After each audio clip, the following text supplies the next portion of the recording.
akan membahas tentang studi perdamaian dalam perspektif idealisme. Nah, aku nggak sendirian nih teman-teman, aku bareng dengan anak-anak HIOMM. Kalau boleh tahu, boleh silahkan diperkenalkan dirinya. Hai teman-teman, namaku M. Raffi Aulia Rahman, aku dari Studi Hubungan Internasional. Halo, saya Wirawan Hudan Setiaksa dari Studi Hubungan Internasional juga. Oke, mumpung kita di sini anak-anak HI lagi pada ngumpul nih. Seperti yang kita tahu, hubungan internasional kan pastinya relate dengan aktor-aktor internasional. Kalau dulu sebelum runtuhnya Uni Soviet, itu negara merupakan satu-satunya pemangku kebijakan. Nah, kalau sekarang di era kontemporer itu aktor-aktor internasional itu banyak yang bermunculan, baik itu organisasi internasional, MNC, TNC, maupun dari aktor-aktor yang lainnya. Nah, di sini aktor-aktor internasional berlomba-lomba nih untuk mencapai suatu perdamaian di dunia. Nah, menurut anak-anak HI di sini kira-kira apa sih studi perdamaian itu? Oke, sekarang boleh dijelaskan nih oleh Kak Raffi, apa sih itu studi perdamaian? Studi perdamaian adalah sebuah disiplin ilmu yang diturunkan dari ilmu hubungan internasional. Dalam perkembangannya, ilmu hubungan internasional banyak berhadapan dengan kasus-kasus yang terkait dengan konflik, peperangan, maupun yang hal lain yang menyangkut antar negara. Studi perdamaian lahir agar kajiannya dapat fokus membahas masalah-masalah seputar konflik, perang, serta upaya resolusinya. Studi perdamaian pada umumnya diasosiasikan menjadi konsep resolusi konflik. Transformasi konflik tidak hanya bertujuan untuk menghentikan konflik dan mengubah pola-pola hubungan negatif antar pihak-pihak yang berkonflik, tapi juga untuk mengubah struktur politik, sosial, dan ekonomi yang menyebabkan adanya pola hubungan negatif tersebut. Studi perdamaian juga menawarkan analisis baru tentang bagaimana seharusnya hubungan internasional melihat kompleksitas hubungan antar aktor-aktor. Jadi di sini saya bisa menyimpulkan bahwa tujuannya didirikan studi perdamaian agar negara-negara yang sebelumnya memiliki pikiran untuk berperang dalam menyelesaikan konflik dan lainnya itu sudah tidak ada. Dengan tujuannya studi perdamaian dibuat agar negara-negara yang lain bersatu dan mengurangi peperangan, gitu maksud saya. Dalam hal ini, perang dan perdamaian adalah permasalahan yang kompleks dan sangat dinamis. Hal ini tidak dapat dilepaskan dari dinamika interaksi antar aktor dalam politik global yang semakin kompleks. Kompleksitas dan interaksi ini terkait dengan munculnya aktor-aktor baru yang terlihat yang saat ini tidak lagi difokuskan pada aktor-aktor negara saja, namun juga munculnya peran dari aktor non-negara yang justru mewarnai konstelasi politik dan keamanan internasional di era globalisasi ini, seperti teroris, kejahatan transnasional, NGO, dan media sosial.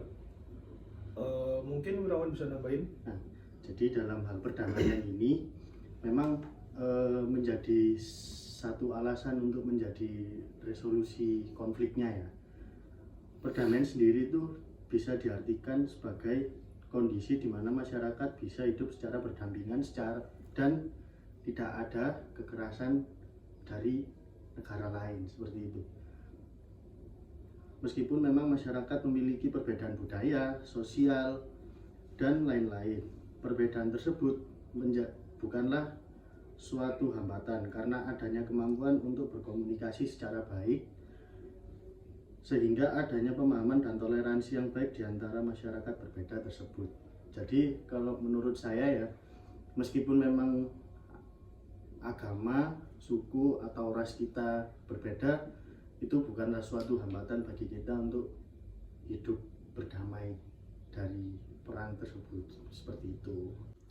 Oke, tadi juga udah dijelaskan sama Kak Wirawan sama Kak Raffi tentang adanya studi perdamaian nih. Dan juga tadi udah menyinggung juga tentang resolusi konflik.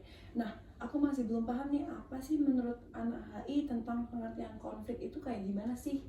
Gitu. Aku boleh dijelaskan dulu nih dari Kak Wirawan dulu. Ya, jadi kalau memang bicara konflik itu adalah contention atau disputation antara dua pihak atau lebih dengan menggunakan kekuatan bersenjata untuk menaklukkan satu sama lain dan memaksakan perdamaian sesuai dengan syarat yang diajukan pemenang perang. Menurut Ralph Dahendorf ini, konflik adalah ketegangan yang meliputi pengambilan keputusan terkait bermacam-macam pilihan yang terkadang dimanifestasikan dalam bentuk konfrontasi dan antar kelompok-kelompok sosial. Konflik juga dapat didefinisikan sebagai hubungan dua pihak atau lebih yang memiliki atau merasa memiliki sasaran-sasaran yang tidak sejalan. Secara sosiologis, konflik mengacu pada perjuangan terselubung antar individu-individu atau kelompok dalam masyarakat atau negara bangsa. Ini mungkin terjadi antara dua orang atau lebih, gerakan sosial, kelompok kepentingan, kelas, gender, organisasi, politik, etnis, ras, atau perkumpulan keagamaan. Jadi memang politik, etnis, dan ras itu juga bisa dikaitkan dengan konflik tersebut. Jadi memang perbedaan ras mungkin, perbedaan pandangan politik, perbedaan etnis, perbedaan agama itu juga bisa memicu adanya konflik. Oke, masih saling berhubungan Masih gitu saling ya? berhubungan. Oke, aku boleh ditambahin dong sama Kak Raffi? Oh ya, jadi konflik pada dasarnya merupakan hubungan antara dua pihak atau lebih yang memiliki atau merasa memiliki sasaran yang tidak sejalan. Dalam hal ini konflik itu berbeda ya sama kekerasan. Kalau kekerasan itu kan meliputi tindakan, perkataan, sikap, berbagai struktur atau sistem yang menyebabkan secara fisik, mental, sosial, atau lingkungan dan atau menghalangi seseorang untuk meraih potensinya secara penuh. Dalam hal ini konflik berubah menjadi kekerasan jika saluran dialog dan wadah untuk mengungkapkan perbedaan pendapat tidak memadai, ketidaksepakatan dan keluhan yang terpendam tidak didengarkan dan dibatasi, dan yang terakhir adalah banyak ketidakstabilan dan ketidakadilan dalam masyarakat yang lebih luas. Gitu. Oke, tadi penjelasan dari Kak Wirawan sama Kak Raffi udah sangat-sangat jelas ya guys tentang adanya konflik. Nah, terus gimana nih cara negara-negara atau aktor-aktor internasional untuk mencapai suatu perdamaian? Pastinya mereka juga punya kepentingannya masing-masing. Nah, terus gimana caranya mereka untuk menyatukan perdamaian tersebut? Aku boleh Kak Raffi menjelaskan dulu. Perdamaian dapat dicapai jika negara-negara di dunia dapat diatur dengan menggunakan sebuah sistem atau ideologi yang sama seperti demokrasi. Kombinasi antara demokrasi dengan ekonomi liberal dianggap sebagai solusi untuk menciptakan perdamaian dunia, karena dengan diimplementasikannya sistem ini maka akan terciptanya ketergantungan di antara negara yang satu dengan negara lainnya, terutama secara ekonomi, yang berakibat pada kemungkinan terjadinya perang yang akan sangat kecil. Salah satu konsep untuk mencapai suatu perdamaian adalah security dilemma. Security dilemma merupakan kajian dalam hubungan internasional yang jika kita pahami dari sisi studi perdamaian, maka situasi ini dapat membawa negara-negara dalam situasi yang tidak saling berperang. Dilema muncul saat menentukan apakah kekuatan militer yang dimiliki hanya digunakan untuk pertahanan atau malah untuk menyerang dengan tujuan melindungi diri. Sebagai contoh analogi, jika kita ingin meningkatkan keamanan rumah kita, kayak kita itu harus ngasih seperti anjing penjaga, CCTV, dan kayak kasih pagar gitu. Nah itu konsep analoginya seperti itu, konsep security dilemanya.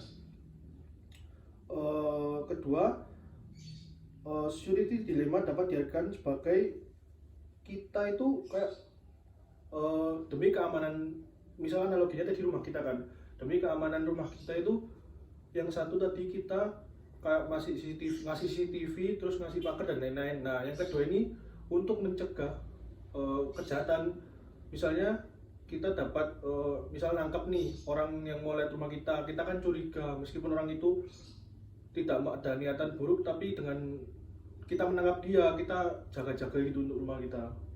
Sampai sini paham kan maksud saya? Ada rasa skeptis gitu ya?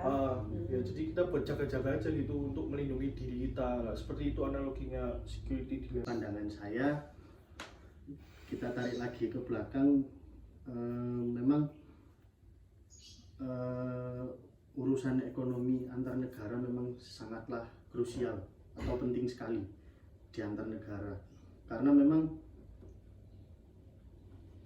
kita contohkan, kita habis perang gitu ya. Setelah itu kan kita kan pasti membutuhkan sumber daya lagi ya untuk membangun lagi negara-negara kita yang telah ikut perang gitu ya yang telah ikut perang gitu kan, kita butuh sumber daya lagi nih. Jadi kita harus melakukan kerjasama ekonomi ataupun kerjasama yang bisa membangun membangkitkan negara itu kembali, seperti itu. Jadi memang studi perdamaian ini memang sangatlah penting karena di samping kita memang bisa hidup tentram dan aman di negara kita sendiri, kita juga bisa melakukan kerjasama dengan negara lain seperti itu. Oke, tadi udah dijelasin nih bagaimana cara suatu negara atau aktor-aktor internasional untuk mencapai suatu perdamaian. Nah, aku juga pernah baca nih kalau dalam perspektif realisme itu studi perdamaian itu dalam negara untuk mencapai suatu perdamaian itu hanya dengan salah satu cara aja, yaitu dengan peperangan. Hanya dengan peperangan itu bisa mencapai suatu perdamaian. Kayak gitu sih. Jadi negara-negara itu pastinya masih skeptis terhadap negara-negara lain. Jadi mereka berusaha untuk curiga gimana caranya mereka untuk menguasai wilayah negara tersebut kayak gitu. Nah, aku pengen denger nih dari kalian kalau studi perdamaian menurut perspektif idealisme itu kayak gimana sih? Aku boleh jelaskan dari Kak Wirawan dulu. Ya, kalau menurut saya sih perspektif idealisme merupakan sebuah pemikiran yang diajukan berlandaskan pada alasan bahwa peperangan bukanlah sesuatu yang diinginkan oleh setiap orang atau setiap masyarakat dan merupakan dosa dan musibah yang terjadi akibat ketidaksengajaan. Peperangan antar bangsa terjadi adalah akibat prasangka yang muncul dalam menafsirkan keamanan yang mendorong orang mengembangkan senjata sehingga akhirnya manusia terjebak dalam perang. Dalam hal ini, idealisme berpendapat bahwa untuk mencegah terjadinya suatu perang dapat dilakukan dengan adanya keinginan rasional dari setiap negara untuk duduk bersama dan membicarakan mengenai keperintahannya demi mendapatkan tujuan yang lebih besar untuk mencegah perang melalui sebuah wadah. Bagi kaum idealis, perang adalah suatu penyimpangan yang harus dihindari demi terwujudnya suatu perdamaian. Pemikiran idealis juga percaya bahwa inti dari keamanan internasional adalah organisasi internasional. Mungkin Kak Raffi bisa menambahkan. Di sini saya menambahkan, menurut pemikir idealis Hadley Bull, sistem hubungan internasional yang menghasilkan Perang Dunia I sebenarnya dapat diubah tataannya secara fundamental kepada keadaan yang lebih damai. Jadi menurut Hadley Bull ini harusnya Perang Dunia itu mungkin nggak terjadi ya, karena mungkin dulu konsep dan pemikiran negara-negara adalah berperang, maka ya terjadilah Perang Dunia I. Tapi jika menurut Hadley Bull, harusnya Perang Dunia ini tidak terjadi karena secara fundamental keadaannya itu bisa dibuat lebih damai, lebih chill gitu loh. Jadi kayak bernegosiasi aja, nggak usah perang gitu menurut Hadley. Pemikiran idealis ini tampil menawarkan kepada para pengambil kebijakan di berbagai negara sebuah tata cara untuk menghindari perang. Namun kenyataannya pada dekade 1920-an dan 1930-an, ketegangan akibat pacuan senjata di Eropa terus meningkat. Aliansi militer Triple Entente yang terdiri dari Inggris, Prancis, dan Rusia, dan Triple Alliance Jerman, Italia, dan Austria terbentuk dan saling berhadapan. Dari sinilah peran LBP dapat dilihat. LBP yang harusnya menjadi wadah bagi perdamaian internasional justru digunakan sebagai ajang membangun kekuatan bagi negara-negara besar Eropa, sehingga lembaga yang dibentuk atas dasar cita-cita perdamaian dunia justru berubah menjadi wilayah konflik. Selanjutnya bisa dilanjutkan Mas Wirawan. Nah, inti dari pemikiran perspektif idealisme ini dalam studi perdamaian antara lain semua manusia atau bangsa menginginkan perdamaian. Watak dasar manusia adalah ingin hidup dalam suasana damai. Karena itu, hubungan antar bangsa pada prinsipnya dikembangkan untuk mencapai kedamaian. Yang kedua, perang adalah dosa dan terjadi karena ketidaksengajaan. Negara-negara memiliki kedaulatan sendiri-sendiri, dan untuk memelihara kedaulatan itu diperlukan kekuatan-kekuatan terutama militer. Kemunculan militer ini telah memancing suasana tegang dan salah sangka di antara negara-negara tersebut satu sama lain, sehingga tidak terelakkan terjebak dalam perang. Yang ketiga, harus ada pemerintahan dunia yang dapat mengendalikan kekuatan-kekuatan yang menyebar dalam sistem dunia. Pemerintahan dunia ini harus diberi kewenangan untuk mengendalikan kekuatan-kekuatan dari berbagai negara, sehingga dapat mencegah terjadinya salah sangka yang dapat memicu perlombaan senjata dan perang. Gagasan ini menghasilkan pembentukan Liga Bangsa-Bangsa atau yang kita kenal sekarang adalah PBB. Jadi kalau menurut saya, untuk mengendalikan suatu perdamaian memang kita membutuhkan negara yang superpower. Salah satu contoh ya Amerika. Seperti itu. Kegagalan paradigma idealis pada tahun 1930-an ini melahirkan sebuah pemikiran yang dikenal sebagai paradigma realisme. Realisme memperoleh perbaikan dengan munculnya teori offense dan defense, seperti yang dijabarkan oleh Robert Jarvis, George Quester, dan Stephen Van Evera. Para ilmuwan ini berpendapat bahwa perang ternyata lebih mungkin terjadi ketika negara-negara dalam kondisi bisa saling menaklukkan dengan mudah, yaitu ketika offense lebih mudah daripada defense.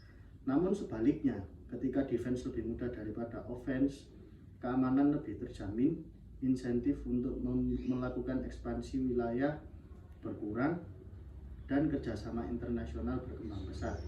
Jadi seperti yang saya sudah katakan tadi ya, memang lebih baik melakukan kerjasama internasional saja daripada kita harus berperang, karena perang itu selalu menjadi krisis ekonomi. Begitu. Oke, tadi udah sangat jelas banget nih, udah dijelaskan tentang paradigma realis, paradigma idealis juga. Nah, aku masih pengen tahu nih contoh-contoh konflik nyatanya di ranah internasional kayak gimana? Boleh dijelaskan oleh Kak Raffi mungkin?